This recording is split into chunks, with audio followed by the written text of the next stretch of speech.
A new message popped up. Dear, when will she die? At 2:27 a.m. I dropped off the last passenger at O'Hare Airport and was about to head home.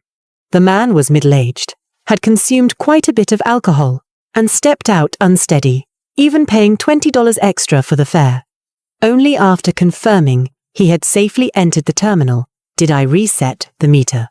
Just as I was about to shift into drive mode, a flash appeared in my rearview mirror, something glowing on the back seat.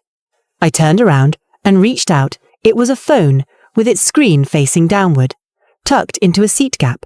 I picked it up and flipped it over. The screen was lit, unlocked. A new message popped up. Dear, when will she die? My hand went numb as if struck by electricity, not from the content, but from the sender's name. Husband. That was my husband Paul Brennan's number. I knew it by heart. His note read, Darling, when will she die? Was that she, me? My fingers were trembling, yet I clicked through the chat records. As I scrolled up, I rolled down the window and vomited several times, but nothing came out. A photo appeared. A young blonde woman, leaning against my husband's shoulder. Both were smiling, with our living room in the background. Further down, another photo showed their bed, with a desk lamp I had bought placed on the bedside table. Above that, a message read, The insurance payout is $5 million. In case of accidental death, we'll split it equally. More messages followed, each one cut into my heart like a knife, one slice after another. I began to feel nausea, not metaphorical, but genuine. My stomach churned. I rolled down the window and vomited several times, but nothing came out. I recognized this woman's face. Her name was Christina, my husband's cousin.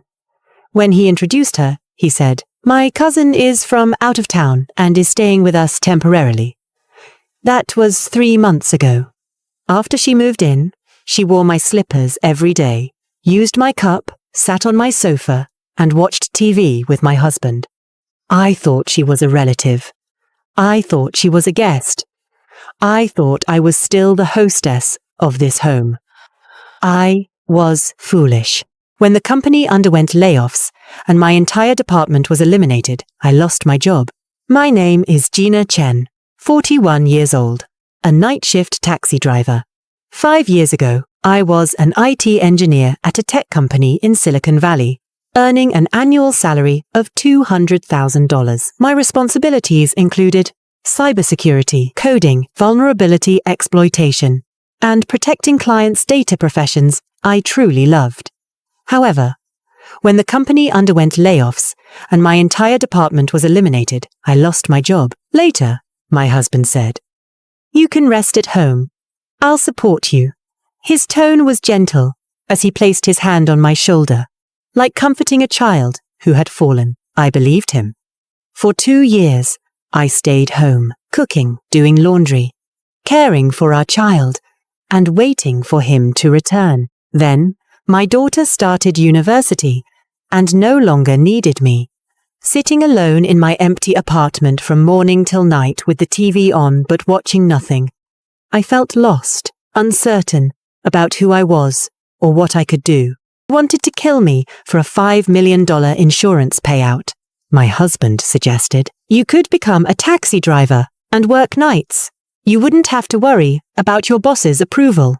I thought that made sense. I obtained my driver's license, rented a car, and began working as a night shift driver. 5 years have passed. During these 5 years, I became familiar with every street, every intersection, and every cafe still open late into the night in Chicago. I knew which roads were safest at night, which neighborhoods had people walking around well past midnight, and which gas stations served hot coffee 24/7. I thought I was safe, sitting in the driver's seat, holding the steering wheel, looking in the rearview mirror. No one could harm me.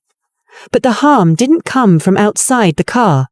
It came from the passenger seat, from the man who slept beside my pillow, called me honey, and shared the mortgage payments with me. He wanted to kill me for a $5 million insurance payout. Gina, take care of yourself. I promised her. I didn't cry. I placed the phone on the passenger seat and started the engine, but I didn't return home. Instead, I drove to the shore of Lake Michigan and parked in an area without streetlights. I turned off the engine and lights. Everything around was pitch black. The lake water was black, blending seamlessly with the sky. Chicago's skyline shimmered in the distance, like that of a city that never sleeps. Sitting in the driver's seat, I gripped the steering wheel and gazed at the surrounding darkness. I thought of many things. I thought of my daughter, who is attending university elsewhere and doesn't know what kind of person her father is. I thought of my mother-in-law, who calls me every Sunday saying, "Gina, you're a good daughter-in-law," unaware that her son wanted to kill me. I thought of my own mother, who passed away 5 years ago from lung cancer. When she died, I held her hand and said, "Gina, take care of yourself." I promised her. If she knew that I was nearly killed by my own husband, would she have risen from the grave? I took out my phone, flipped through the contacts, and found a name, Mark. Also, I need you to check if my husband has purchased any large insurance policies recently. He was my former colleague in Silicon Valley. We'd often stay up late fixing system vulnerabilities together, bought hot dogs from the food truck downstairs at work, and both got scolded by our boss. He's still in Silicon Valley now, working as a cybersecurity consultant. At 2 a.m, he probably hadn't fallen asleep yet. I called him. The phone rang 3 times before he answered. Gina? Why are you calling so late? Is something wrong? His voice was hoarse, as if he had just woken up. Mark, I need you to do me a favor. What favor? Go ahead. I found a phone, and there's important evidence inside. Also, I need you to check if my husband has purchased any large insurance policies recently. Mark remained silent for a few seconds. Gina, is your husband trying to kill you? I don't know, but I'm going to find out. Send the phone to me. I need it tomorrow. Don't use regular mail. Use FedEx overnight. Send it to my office address, not my home. Okay. Gina, listen to me. Do not go home. Not tonight. Find a safe place. I know. After hanging up the phone, I started the engine. But I didn't go home. If he suspected I had discovered everything, he would continue acting. I didn't go to the hotel or my friends' homes. I drove to the police station's parking lot, not to file a report, but because there were surveillance cameras, officers on patrol, and overall safety measures in place. Sitting in the car with my seat folded down and a coat over me, I couldn't sleep. The moment I closed my eyes, that message appeared. When did she die? It seemed etched right into my eyelids. At 4:30 a.m., before dawn, I decided to head home, not because I was foolish, but because I needed to act normal. If he suspected I had discovered everything, he would continue acting, and acting inevitably reveals flaws, which become evidence. I sealed the phone in a bag and hid it under the spare tire in the trunk. Then, I took a deep breath, started the engine, and drove home. When I arrived home, the lights in the living room were still on. Paul was lying on the sofa with the TV turned on at a very soft volume. Christina wasn't there. She should be in her own room. I changed my shoes and deliberately dropped the key on the tray in the entryway, making a sound. But I didn't realize he had a cousin who was actually his lover. He opened his eyes and said drowsily, "You're back." I replied, "Yes." He asked, "How's business today?" I said, "It's okay. I went to the airport." He turned over and continued sleeping. I stood beside him, watching him. His face flickered in and out of light under the TV's glow, like that of a stranger. I had seen that face for 23 years, from age 20 to 41. He had long eyelashes, his mouth slightly open when he slept, and he snored. I thought I knew him well, but I didn't realize He had a cousin who was actually his lover. He planned to have me die in an accident and then claim the insurance payout. I walked into the kitchen, poured a glass of water, and took a sip. It was cold. I placed the glass by the sink and stood by the window. Across the street, several households still had their lights on. Some were staying up late. Others had just returned home. I didn't know what they were going through, but I knew that from today onward, I would be different. Paul's supplementary credit card, my supplementary card. She was spending my money. The next morning, I got up like usual and made breakfast, bacon, fried eggs, toast, coffee, same as always. Paul sat at the dining table, scrolling through his phone while he ate. Christina walked out of the bedroom in a pink nightgown, loose over her shoulders. She flashed me a smile. Good morning, sis. Sister-in-law. She'd called me that for 3 months. Once, it felt warm. Now, it makes my skin crawl. Good morning. I handed her a cup of coffee, my hands steady. You working the day shift today, sis? No, only the night shift. That's awesome. I want to hit them all. Can you come with me, sis? Okay. I agreed. I'd go with her. I needed to see just how far this woman could keep up her act right in front of me. We headed to a downtown shopping center. She tried on dozens of outfits, asking me, "Does this look good?" Every single time. I told her they all looked great. She picked out 3 pieces and didn't swipe her own card, Paul's supplementary credit card, my supplementary card. She was spending my money. Did he ever say he's a good husband? I watched her sign the receipt without a tremor in my hand. I didn't care anymore. Money didn't matter. All that mattered was surviving. After shopping, she said she wanted coffee. We sat by the cafe window, sunlight spilling across her face. She looked young, early 30s, with flawless skin and 2 dimples when she smiled. If I hadn't seen those chat logs on her phone, I might have even liked her, but this woman planned to kill me. Behind those sweet dimples, there was a knife waiting. You and Paul are such a lovely couple. After all these years of marriage, you're still so affectionate with each other. Really? I took a sip of my coffee. It was bitter. Yeah. Paul talks about you all the time. He says you're an amazing cook, great at running the household, and such a wonderful mom. Did he ever say he's a good husband? Her smile froze for a split second before she recovered it. Oh, absolutely. He's always saying how good he is to you. I stared straight at her. She couldn't meet my eyes. She was lying. Significant funds have been flowing into and out of that account. When I got home, I went to the post office and sent my phone to Mark via FedEx next day delivery with insurance coverage.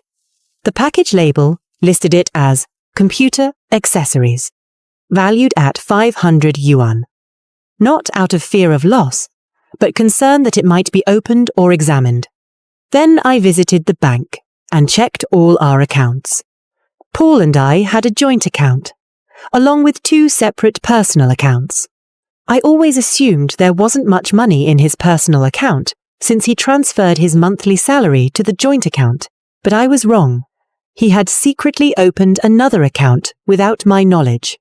Over the past 3 months, significant funds have been flowing into and out of that account. 150,000 yuan deposited and 100,000 yuan withdrawn, with both origins and destinations unknown.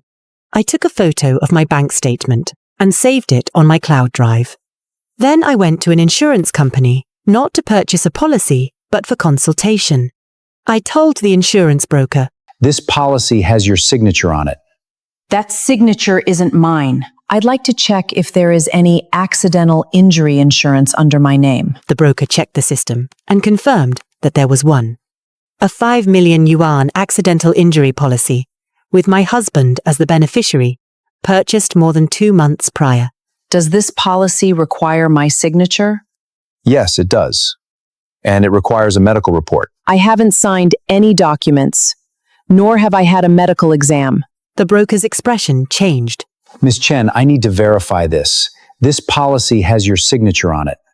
That signature isn't mine. The agent said, showing me a copy of the policy. In the signature section, the name Gina Chen was written in a messy, illegible hand. My signature doesn't look like that. The letter M in my signature is rounded, whereas the one there has sharp edges. It must have been written by someone else. He forged your signature. Besides, I've also looked into Christina's background. She's not his cousin. I didn't go home directly. I drove to a park, sat on a bench, and watched the children flying kites on the grass. A little girl, about 5 or 6 years old, was running back and forth holding the kite string. The kite flew high, and she laughed loudly. I thought of my own daughter. She was just like that when she was young, holding my hand and calling out, "Mommy, Mommy." Back then, I believed my world was safe. My husband loved me. My daughter was healthy, and my life was stable. But safety is an illusion. It can be shattered at any moment. Mark called. Gina, I pulled the data from that phone. All the chat logs are backed up. I'll send them over to you. Also, I found the insurance info you asked me to look up. Your husband did take out a large accidental injury insurance policy 2 months ago, with himself as the beneficiary. He forged your signature.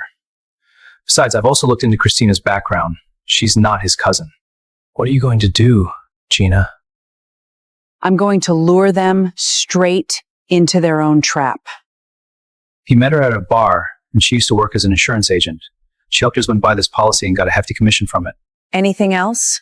They searched online for things like how to stage a fatal car accident, compensation standards for deaths in car crashes, And how to fake a crime scene without getting caught. They looked these up many times over the course of several months. I've saved all those records too. Thank you, Mark. What are you going to do, Gina? I'm going to lure them straight into their own trap. Be careful. I will. After hanging up the phone, I sat on the bench watching the sun slowly set. The sky shifted from blue to orange, then to purple. The little girl put away her kite and walked home holding her mother's hand. I remained seated alone until night fell. I got home and cooked a whole table of dishes: red wine braised beef, roasted vegetables, Caesar salad, and the mashed potatoes Paul loved most. Christina sat at the dining table and Paul took the head seat. I brought out the dishes one by one, just like I used to. Paul glanced at the spread and asked. What's the occasion? I said. Nothing special. Just wanted to cook a nice meal. He said. Didn't you say you had a shift tonight? I replied. It was cancelled. We started eating. Paul ate quickly, just as he always did. Christina ate slowly, taking tiny bites, one after another. I took a sip of red wine and set my glass down. Paul, I've been thinking about something lately. What is it? I've been driving the night shift for so many years. Should I get accident insurance? His fork froze mid-air. If you want to buy it, go ahead. If I buy it, should I name you as the beneficiary? Of course. We're husband and wife. He shot a quick glance at Christina as he said this. It was only a split second, but I caught it. She kept her head down, sipping soup, her fingers trembling. I could see the fear in her. Not fear of me, but fear that their secret would come out. Christina, what do you think? She lifted her head and forced a smile. I think that's a good idea. I smiled too. Okay, I'll buy it tomorrow then. I recorded that dinner for 3 whole hours. Not on my phone, on a tiny hidden camera I'd secretly mounted on the living room bookshelf. It was no bigger than a button, tucked right behind the spines of the books. The footage is grainy, but it's more than enough. My hands didn't shake one bit when I set it up. I wasn't scared anymore. Fears for the victims. And I wasn't going to be a victim ever again. After dinner, I cleared the plates, while Christina wiped down the table beside me. Out of nowhere, she said. Sis, you're so nice. I glanced over at her. Why do you say that? You're good to Paul, you're good to me, you're good to this family. You're a good person. My hands froze mid-wash. Sometimes good people get let down. She didn't have a reply. She just turned and walked off. I watched her slip into her bedroom and shut the door behind her. I knew exactly what she was doing in there, texting Paul. She'd type, "Does she suspect something?" And Paul would write back, "Nah." She's too oblivious to figure it out. I used to be oblivious, all right, but not anymore. The next day, I headed to a bank, not to check my accounts, but to open a new personal account at a different branch far from my home. I transferred a portion of my savings into it, enough to sustain me for half a year. This wasn't an escape plan. It was preparation. If the day ever came that I had to leave abruptly, I wouldn't be caught off guard. After that, I went to a law firm. I wasn't filing for divorce, just seeking legal advice. My lawyer was Miss Chen, sharing my surname. She was a woman in her 50s, with short hair and glasses, and she spoke at a rapid clip. Miss Chen, do you want a divorce? Not necessarily. I'd like to know first what risks I would face if I don't get a divorce. The greatest risk is to your personal safety. If your husband is truly planning to kill you, no legal document can protect you. What you need is evidence, and then you need to call the police. I have evidence, chat logs, insurance policies, and search history. Then why haven't you called the police yet? Because I'm waiting for him to make a bigger slip-up. The current evidence only proves he thought about it. It doesn't prove he actually did it. I need him to act. You are taking a risk. I know, but if I don't do it, he'll keep thinking about it. And if he dwells on it long enough, he'll eventually act. Rather than waiting for him to make the first move, it's better to let him act sooner. Are you sure you can control the situation? I'm not sure, but I am sure that I don't want to play the fool anymore. Once I got home, I did one thing straight away. I changed every single one of my passwords. Banking accounts, email addresses, social media platforms, cloud storage, all of them. Each was unique, auto-generated by a password creator, 16 characters long, mixing uppercase and lowercase letters, numbers, and special symbols. I jotted all the new passwords down in a small notebook and hid it inside the tool compartment of my taxi. No one but me knows where that notebook is stashed. Then I did something else. I drafted a scheduled email addressed to my daughter, set to send 7 days later instead of immediately. Its contents read, "My darling, Mum loves you more than anything. If I'm suddenly gone one day, it won't be an accident. Someone will have hurt me. Go find Uncle Mark and he'll tell you everything." I stared at the screen for ages after finishing it. I didn't delete the email entirely. Just push back the delivery date to a month from now. I didn't want to scare her, yet I needed her to understand. If anything happens to me, it won't be a random misfortune. Life went on as normal. I slept by day and drove my taxi at night. Paul stuck to his routine. Going to work, coming home, eating meals, watching TV. Christina stayed at home as usual, wearing my slippers, drinking from my mugs, sitting on my sofa to watch television. No one had any idea I already knew everything. I knew that every day after I left the house, they sat in the living room, plotting how to kill me. I knew their plan was to stage a car crash. I knew they'd picked the perfect spot, an intersection with no streetlights, no surveillance cameras, and barely any passing traffic. I knew they planned to ram the driver's side of my taxi with another vehicle the moment I drove through. I knew they would pretend the collision was caused by drunk driving, call the police afterward, and cash out the insurance payout. I knew every single detail. I decided I wouldn't wait any longer. It wasn't because I had gathered enough evidence, but because I was worn out. Every night when I headed out to drive, I kept wondering, would it be tonight? Which intersection would they be waiting for me at? Should I take a different route? I couldn't go on living like this. This wasn't living. It was waiting for death. I gave Mark a call. Mark, I've decided to call the police. Are you sure? I'm sure. But I'm not going to the police station. I'll make them come to me. How? I've invited Paul and Christina to dinner. I'll tell them I know about their plan. I need you to record their responses for me. Audio will be enough. Will they confess? No, but their reactions will speak louder than any confession. Fear, rage, panic, those emotions are far more genuine than words. How do we pull this off? You remotely activate the recording function on my phone. I'll leave it on the dining table and it'll record. That can be done. When? Tomorrow night. The next day, I cooked the same dishes as last time. Red wine, braised beef, roasted vegetables, Caesar salad, and mashed potatoes. Paul glanced at the food and said, It's these things again. I asked. Is it not tasty? He replied. It's tasty, but I always end up eating the same thing. I smiled.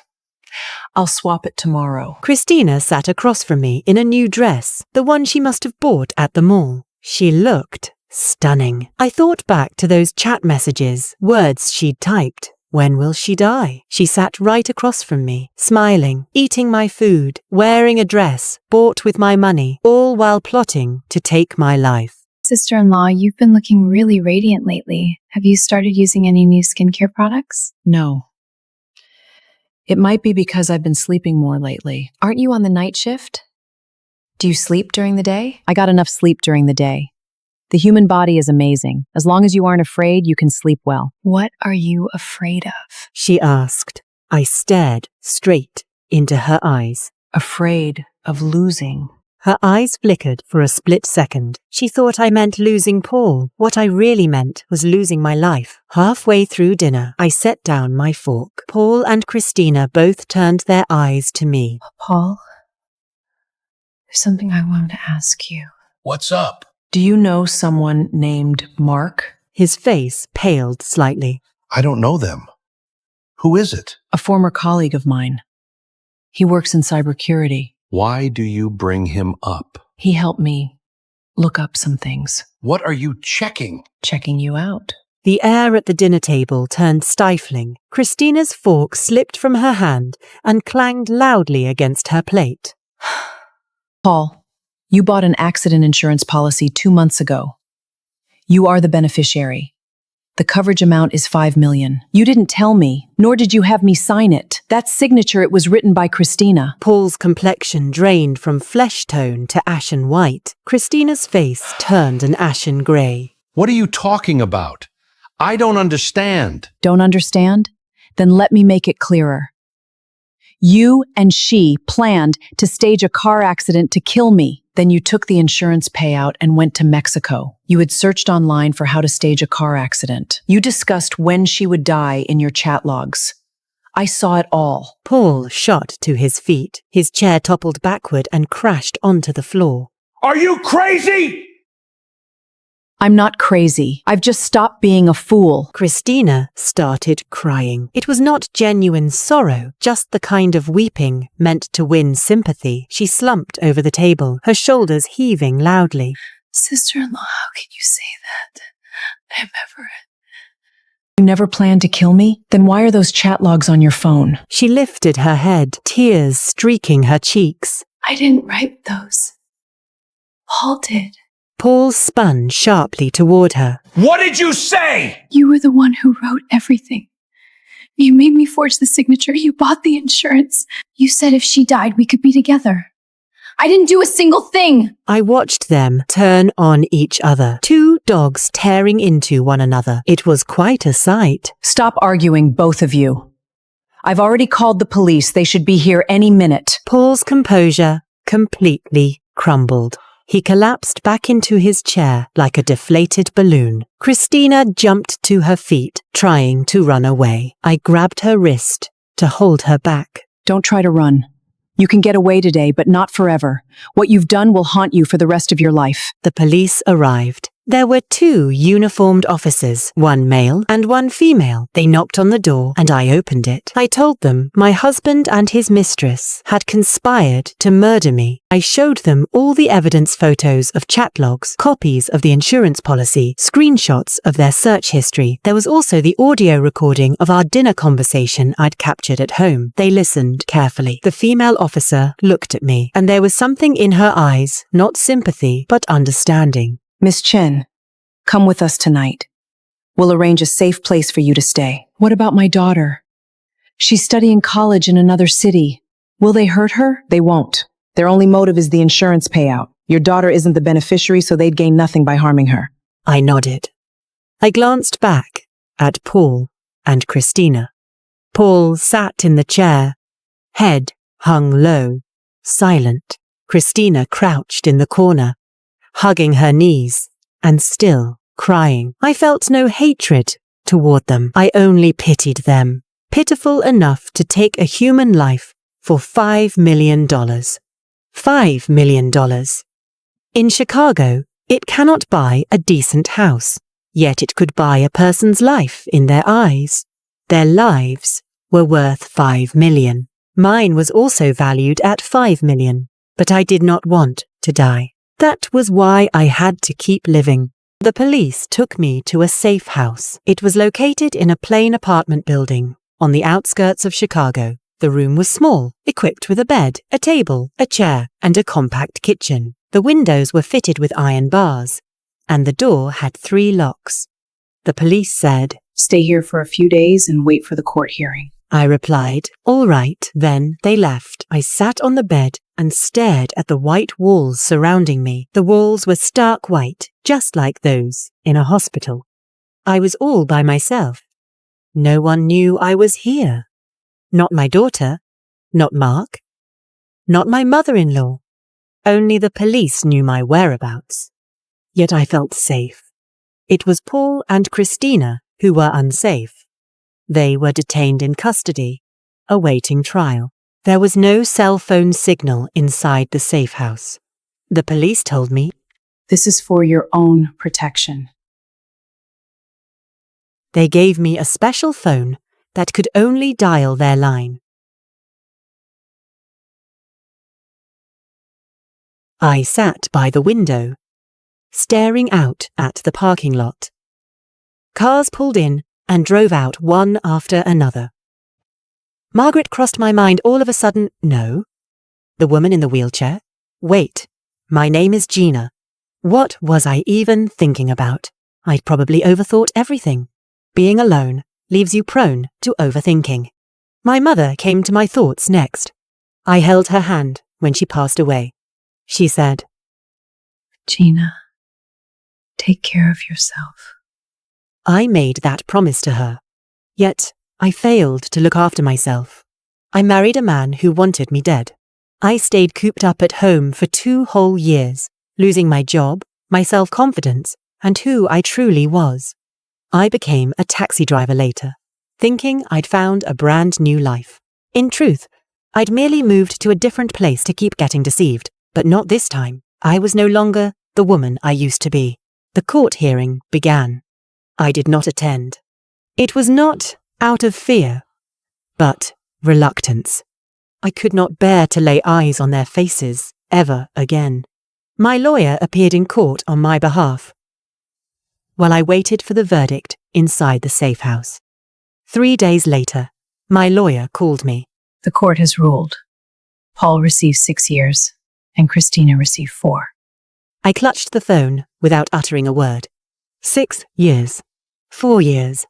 The sentences were not lengthy, yet they were far from trivial. They would give me ample time to figure out how I wanted to live the rest of my life. I left the safe house. I went back home.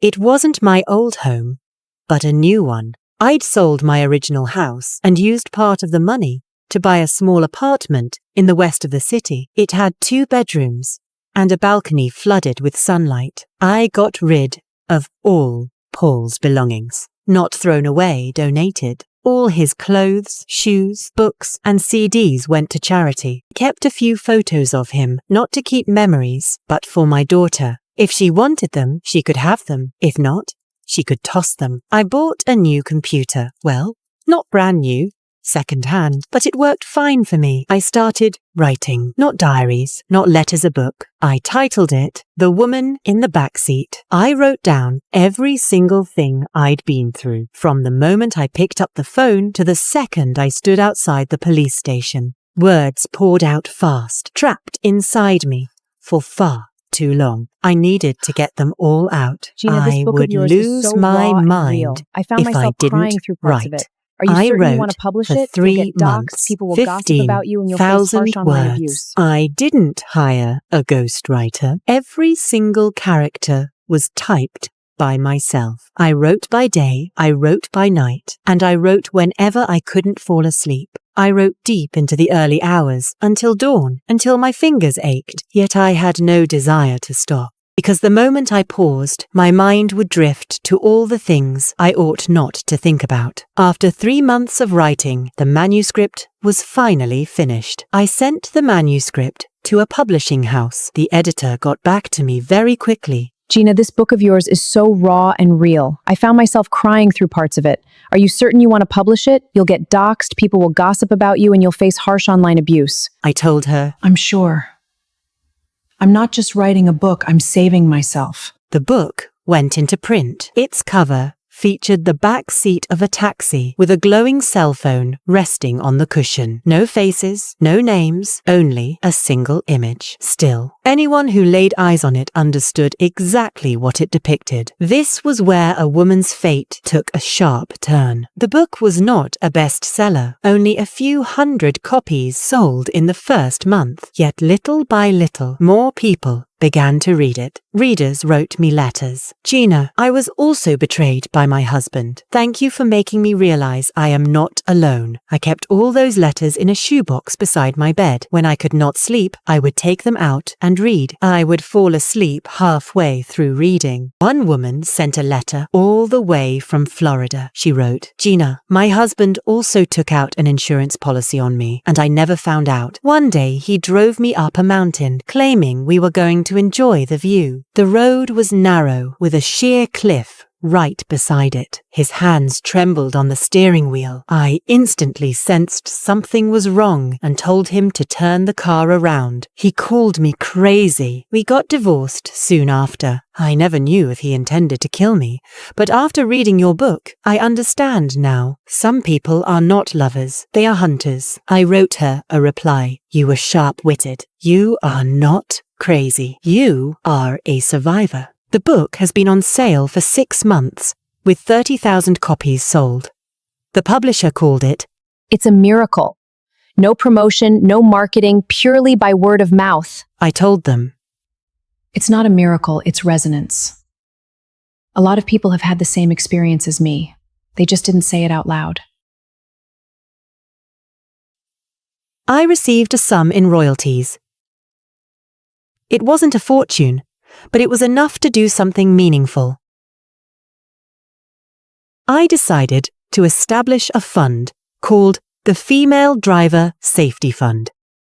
It is dedicated to providing female night shift drivers with safety training, self-defense equipment, and legal aid for emergencies. I know that not every female driver has a background as an IT engineer. Nor can everyone hack a phone or gather evidence the way I did.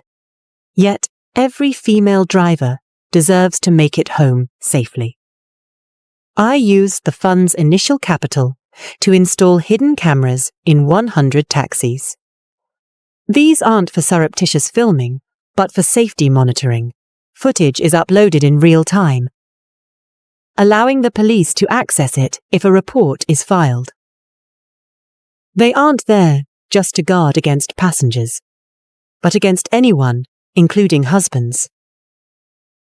News of the fund spread, and a reporter came to interview me.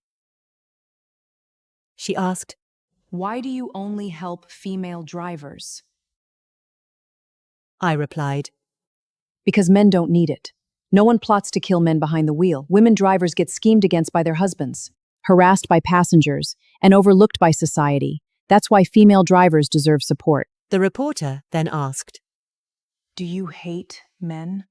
I said, No, I don't hate them. I just don't trust them anymore. The interview was published in the newspaper. Some people lashed out at me, calling me a feminist and accusing me of inciting gender conflict. I didn't care. My detractors aren't my readers. My readers are the women who need help. They don't hurl insults at me, they simply say, thank you.